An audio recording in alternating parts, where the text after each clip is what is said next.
Ова е за жал пракса која што се повторува во независна Македонија. До сега можам да се сетам најмалце на 3 претходни случаи кога се злоупотребувала тајната служба, дали тоа било во 90-тите години, дали беше тоа аферата Големото уво или беа прислушуваните разговори.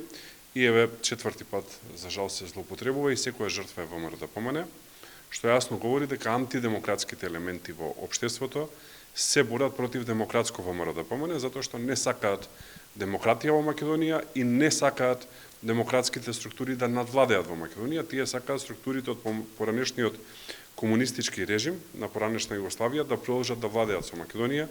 Ние сме антипод на тоа и се спротивставуваме на тоа и затоа ова се случува.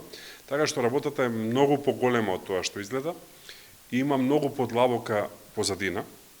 Точно е дека јас алармирав уште додека бевме во опозиција, дека лидерот на ВМРО е следен, дека винни членови, вклучувајќи се и себе на партијата, се следени, новинари, бизнисмени и така натака, но алармиравме и за уште една друга работа, а тоа е дека другата безбедносна агенција, Агенцијата за разузнавање, создава лажни извештаи, особено после членството на Македонија во НАТО, со кои што се оцрнуваа луѓе за некакво си провакво или проонакво влијание, кое што е различно од прозападното влијание, иако тоа е смешно да се тврди, особено за ВМРО, имајќи предвид историјата на ВМРО, имајќи предвид кои сите сме ние и каква семејна позадина, ако сакате имаме идеолошка позадина, политичка позадина, но тоа беа извештаи кои што беа создавани од нив со цел да биде дискредитирано раководството на ВМРО.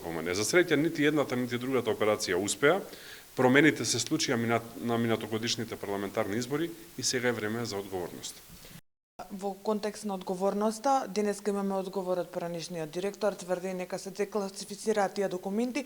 Немам што да кријам, не беше следен лидерот на опозицијата, тогашниот сега премиерот Мицкоски и се надевате, очекувате ли дека ќе има одговорност, односно една правична постапка, обвинителство, судство и пресуда? Сега е работата во раците на правосудните органи. До сега, за жал, многу често паѓаја на испитот. Се надевам овој испит ќе го положат.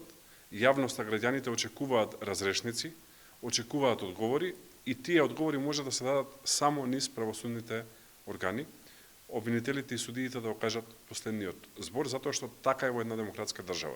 И јас се надевам дека тие ќе го направат тоа, затоа што во спротивно и тие може да станат жртви. Еве гледате, има шпекулации за еден поранешен јавен обвинител дека била жртва на вакво следење, така што или ќе ги постават демократските механизми во Македонија, или и самите ќе станат жртва.